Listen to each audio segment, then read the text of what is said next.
Bonjour à tous, c'est Jean et bienvenue chez moi et bienvenue sur la chaîne de la gestion du patrimoine. L'objectif de cette chaîne va être de vous aider à gérer votre situation personnelle et familiale et ce, peu importe le montant de votre patrimoine. On est maintenant dans la deuxième vidéo d'une série de 4 sur le prélèvement à la source.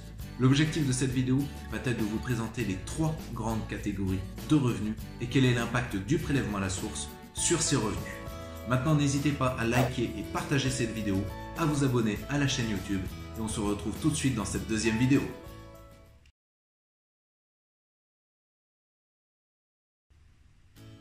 Alors comme prévu dans cette deuxième vidéo, je vais vous présenter les 3 grandes catégories de revenus qui sont impactées par le prélèvement à la source.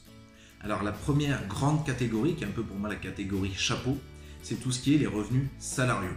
Donc pour expliquer très brièvement, c'est par exemple les salaires qui sont versés par votre employeur, ça peut être les indemnités chômage que vous touchez ou les indemnités journalières, par exemple si vous êtes en arrêt maladie ou en incapacité de travail. Et ça prend aussi en compte tout ce qui est pension, donc si vous touchez une pension. Donc ça c'est la première catégorie de revenus. Comme on l'a vu dans la première émission, en fait ces revenus sont payés, l'impôt qui porte sur ces revenus sont payés directement par l'organisme qui vous verse ces revenus. Donc, par exemple, vous êtes actuellement en CDI, et bien l'impôt est payé directement par l'entreprise qui vous verse votre rémunération. Donc là, vous avez toujours la possibilité de déterminer votre taux, qui est soit votre taux de foyer fiscal, soit un taux que vous décidez neutre, qui est du coup appliqué en fonction uniquement de votre rémunération versée par cet organisme, et pas du tout en fonction des autres rémunérations que vous pouvez avoir. Donc ça, c'est la première grande catégorie de revenus qui a la particularité d'avoir un paiement direct par l'organisme qui vous verse ces revenus.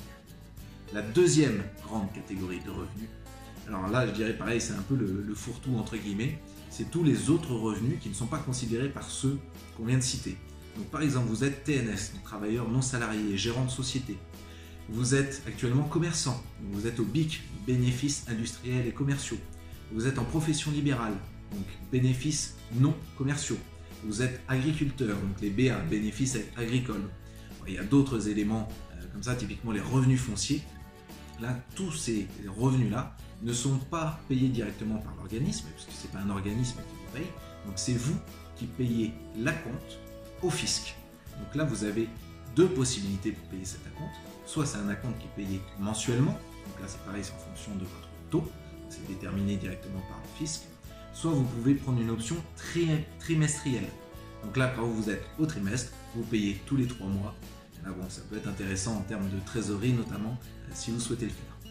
La petite particularité de ces acomptes, c'est que demain, vous pouvez décider, enfin vous pouvez dire à l'administration fiscale, par exemple, si vous cessez votre activité, vous faites tout de suite une déclaration à l'administration fiscale sur impôt.gouv en disant voilà, je cesse mon activité, merci de stopper le prélèvement de cet acompte. Comme ça, vous arrêtez tout de suite les prélèvements de cet acompte. La troisième grande catégorie, et enfin la catégorie finale, qui est un petit peu particulière puisque c'est celle, pour le coup, qui n'est pas du tout soumise au prélèvement à la source. Et vous allez voir pourquoi. En fait, c'est parce que les revenus de cette catégorie sont directement impactés par leur propre fiscalité. Donc globalement, il y a 4 revenus particuliers. Il y a la micro-entreprise, donc si vous avez eu l'occasion de travailler avec les autres entrepreneurs ou les micro-entreprises, en fait ils ont un prélèvement libératoire qui est directement effectué sur leur chiffre d'affaires, ce qui fait qu'effectivement il n'y a pas de prélèvement à la source sur ces revenus-là. Il y a les revenus de source étrangère. Si vous êtes par exemple vivant en France mais vous travaillez en Suisse, eh bien l'impôt est prélevé directement en Suisse sur votre rémunération et pas du tout en France. Ça c'est aussi un revenu particulier. Vous avez tout ce qui est revenus de capitaux mobiliers. Donc, si vous avez des actions d'entreprise et vous avez des revenus de ces actions, là pareil, vous avez un prélèvement qui est spécifique sur lequel il n'y a pas d'impact sur le prélèvement à la source. Et la dernière grande catégorie, c'est les plus-values. Vous avez par exemple une résidence secondaire que vous revendez sur laquelle vous générez une plus-value. Cette plus-value n'est pas du tout imposée au prélèvement à la source puisque vous avez, alors on verra ça dans d'autres vidéos, mais aujourd'hui on a la flat tax en France, ce qui permet de payer 30% d'impôt sur la plus-value, composé des prélèvements sociaux et d'impôt sur le revenu, mais du coup pas d'impôt au niveau du prélèvement à la source, puisque vous pouvez opter pour la flat tax qui vous permet de payer directement 30% d'impôt sur la plus-value. Voilà, donc pour résumer, vous avez 3 grandes catégories. Vous avez les revenus salariaux, sur lesquels le prélèvement à la source vient se piquer directement auprès de votre organisme, donc vous n'avez rien à faire.